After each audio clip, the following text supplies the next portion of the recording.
be in a museum, you can, be in a gallery, you can be in a restaurant so quickly.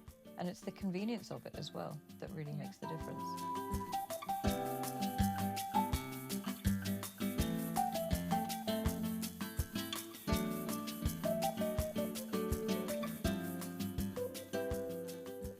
Hi, I'm Harriet, content lead here at Byway, and we're in Daunt Books here with Monisha. I'm Monisha Rajesh. I'm the author of Moonlight Express, Around the World by Night Train, and Around India in 80 Trains. Also Epic Train Journeys, which isn't on the table. Thanks so much for chatting to us today. I think first it would just be really good to ask where the inspiration behind your latest book, which I'm holding here, Moonlight Express, where that inspiration came from. I started to see during lockdown that a couple of private companies were popping up and sleeper trains were sort of, I wouldn't say they were kind of having a renaissance yet because none of us could travel, but there were definite suggestions that this was going to become a thing again. So I kept my eye on it. And then I suppose it was lockdown that made people really think about how they were traveling. People were suddenly very aware of not climate change, but climate crisis. They were mindful of how they were going to move through the world more thoughtfully. People started turning towards slow travel again. Slow travel has always existed, but I think it's become much more on people's radars since lockdown because we are really aware of the damage that we're causing to the environment. We're very aware of making connections with people, again, in a way that we probably lost out with budget airlines, high-speed trains, and just this obsession with trying to get everywhere very quickly. And so I kept an eye on things, and over the last 4 years, I could see that sleeper trains were definitely having a comeback. And I think the one operator that's really been leading that is Austria State Railways, Nightjet. So in December 2016, that's when Deutsche Bahn, who are Germany's railways, decided to just get rid of all their sleeper carriages. And Austria's railways took them all, and they basically kitted the whole lot out and turned them into the Nightjet. And Nightjet has really been pioneering sleeper trains all over Europe. So combination of things really, but they just are so much fun. Yeah. They are so much more fun than your regular day train because they bring you much closer together with people. I think on day trains you're still always to some point trying to get from A to B, and even though they're very leisurely, lovely journeys, sometimes you're still mindful that that's going to end soon. But with a sleeper train you get on and you know that you've got 12 hours ahead of you to do whatever you want. You're not going to get off anytime soon. You're going to go to bed, you're going to sit in a dining car, you're going to chat to people in your compartment. It's this amazing gift of time that you get on a sleeper train that just has that romance, I suppose, of rail travel that I don't think day trains have. Yeah. What do you think it is about kind of where we are now that means that there is that attraction that people have to the idea of travelling by sleeper train? I think we've just started to really look at how we're moving around. Long distance journeys are really expensive on aeroplanes now as well. Prices have gone through the roof. People have less time as well. And I think that when you are embarking on slow travel and you're taking sleeper trains, you're already beginning your adventure. When you arrive at a platform, you don't have to wait till you get to your destination. And for a lot of people, that's become something they want to incorporate into their travels. They want to feel like they're already there when they're sort of embarking on a journey. Journey is that sleeper train. They're not really worried about the state of the compartment or the high tech or the Wi-Fi on board. They just want to feel something that I don't think you can get from driving or buses or flying. The trains have something really special about them, and I think that's what people are looking for. They want to feel that magic of travelling. Obviously very well versed in night trains. You cover so many in this amazing book. How do you prepare for a night on a sleeper train? Do you have any rituals or do you have anything that you do to kind of get feeling like, right, here's the journey? So it depends who I'm travelling with. Okay, and it depends which kind of trains I'm travelling on, because I think that's a lovely bit about sleeper trains. You have so many different options for whatever you want and what suits you.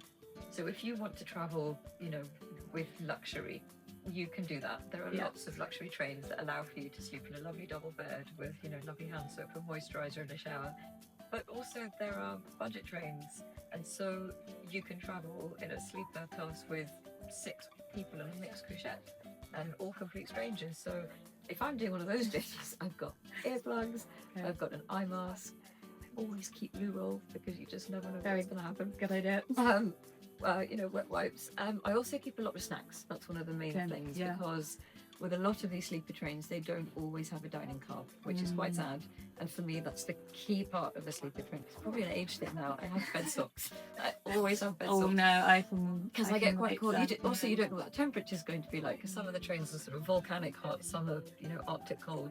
So I always have bed socks. I always have a water bottle, if I'm allowed to say that. I wouldn't have thought of that. You can get, half-size ones, which is Okay, enough to yeah. just pop in before you're going to get in.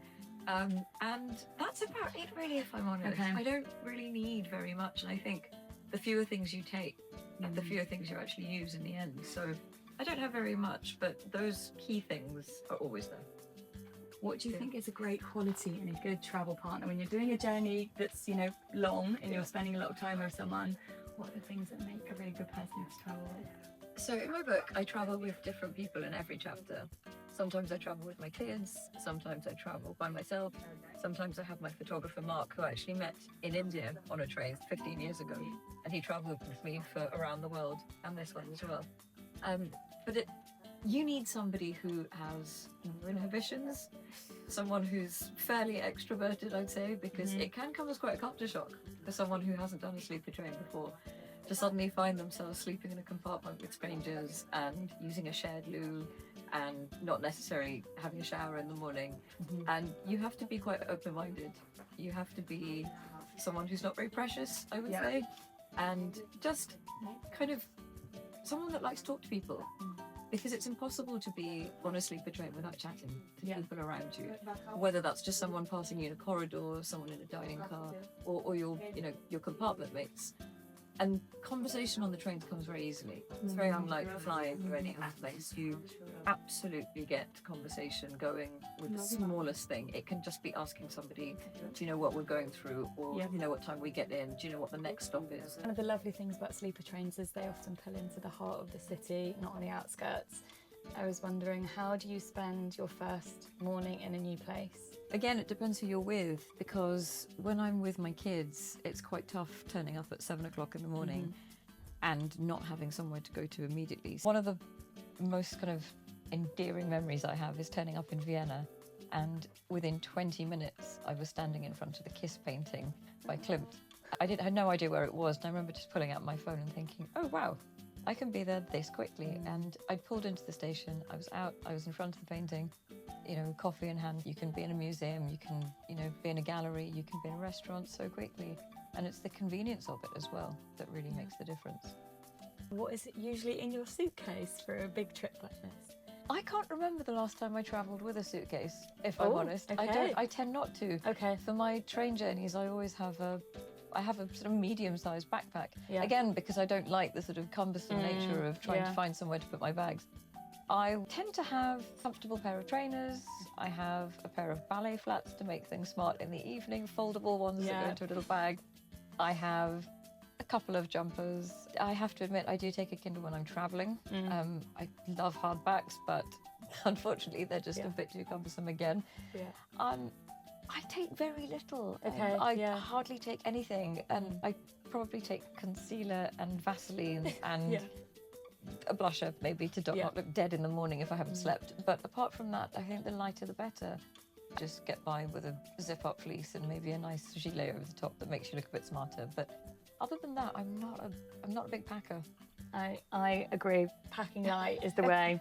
Actually, I went interrailing with my kids in May. I took them on a 10-day trip, just the three of us, and I made them each take a little backpack with all their clothes in. They each carried all their little t-shirts and socks and things, and I said, whatever you want, you carry. And they did it, and they didn't question it. They were so used to just sort of trudging along with them, and they were fine.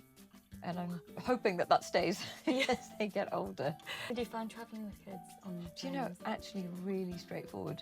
Really? Really easy. I was quite taken aback because my husband said, are you sure you want to do this by yourself? And I said, we'll be fine. And we booked women-only compartments for the sleeper from Nice to Paris, and the one from Vienna to Rome, we had a 4-person compartment. But they were fine. They were absolutely fine. They were really great with, I suppose, things like toilet trips and things, maybe a bit panicked. I thought, what if one's sleeping and one wakes up and says, I want to go and I have to leave this one here? But they were fine. They were great. And kids just love, bunk beds. What's not to love? Yeah. And Me too. they slept really deeply. I didn't all Wow. the time, but they definitely did. And there's so much going on. There's just so much for them to see, both Yeah. outside the window and inside the compartment. So they weren't Yeah. bored at all. They Yeah. always had something to distract them and people to chat to. People were very sweet with children as well, because often you'd find people would say, "Oh, I've got grandchildren your age," and then start talking. Yeah. And kids are a really nice way to actually break the ice with Yeah. people as well. How would you describe your perfect trip? It would actually be on a train in India. I have to be honest. I absolutely love Indian sleeper trains. But if it's not in India, it would have to have a dining car, Okay. which is the beating heart of a night train. It's where everybody comes together. Yeah. Even if they're not eating, they just want company and somebody to sit with. It would have, ideally, an ensuite bathroom. That would be great. I'd be happy with that. And some amazing scenery. That's all I need. Cup of tea and the scenery outside. That's all I need. Lovely. Obviously, you've been to some incredible places. Feels like you've been everywhere. But is there any place or journey that's kind of on your list that you really want to make yourself? I haven't done a single journey in Africa yet. And I think that's sort of conscious. I've deliberately saved them all because I think I may do a book there at some point. The reason I didn't include them with my round the world trip is because I wanted to stay overland the whole way as much as possible. So the network is very broken up, Yeah. and I would have had to take a lot of buses and things in between. And I was adamant that I wouldn't do that. So I would say there's a Well, lot. you heard it here first. That's all I'll say.